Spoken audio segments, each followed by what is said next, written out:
नमस्कार मंडळी, आपल्या हिंदू धर्मात अमावस्या आणि पौर्णिमा या तिथींना अनन्य साधारण महत्व आहे. ज्योतिष आणि आध्यात्मिक दृष्टिकोनातून अमावस्येला काळ अतिशय संवेदनशील मानला जातो. जर तुम्हाला वाटत असेल की तुमच्या नशिबाची साथ तुम्हाला मिळावी तर अमावस्येच्या दिवशी काही चुका चुकूनही करू नका, अन्यथा घरात आलेली लक्ष्मी माघारी जाऊ शकते. अमावस्येचं महत्व काय आहे तर एका वर्षात 12 अमावस्या येतात. हा काळ पितरांशी संबंधित असतो. या दिवशी पवित्र नद्यांमध्ये स्नान आणि दान केल्याने मोठं पुण्य मिळतं. मात्र याच काळात नकारात्मक शक्तींचा प्रभावही वाढलेला असतो. त्यामुळे काही गोष्टी पाळणे अत्यंत आवश्यक आहे. अमावस्येला या गोष्टी चुकूनही करू नका. उशिरापर्यंत झोपू नका. अमावस्येच्या दिवशी सकाळी लवकर उठून सूर्याला अर्घ्य द्यावे. उशिरापर्यंत झोपल्याने नकारात्मकता वाढते. दुसरं म्हणजे ब्रह्मचर्याचं पालन करा.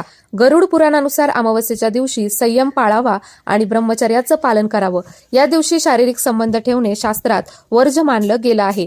वादविवाद टाळा. या दिवशी घरात क्लेश किंवा भांडणे होऊ देऊ नका. ज्या घरात शांतता असते तिथेच पितरांची आणि देवाची कृपा राहते. मांसाहार आणि मद्यपान टाळा. अमावस्येला सात्विक आहार घ्यावा. मांसाहार किंवा मद्यपान केल्याने देवता नाराज होतात आणि पुण्याचा क्षय होतो. नवीन वस्तूंची खरेदी. झाडू. अमावस्येला नवीन झाडू खरेदी करू नये. यामुळे लक्ष्मी माता नाराज होऊन घरात दरिद्रता येऊ शकते. पूजा साहित्य. शुभ कार्याचे किंवा पूजेचे साहित्य या दिवशी घरी आणू नये.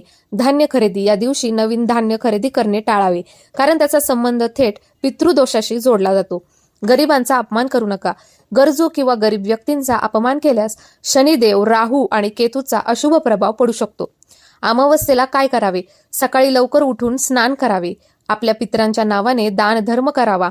शक्य असल्यास पिंपळाच्या झाडाची पूजा करावी. देवी लक्ष्मीची आराधना करावी.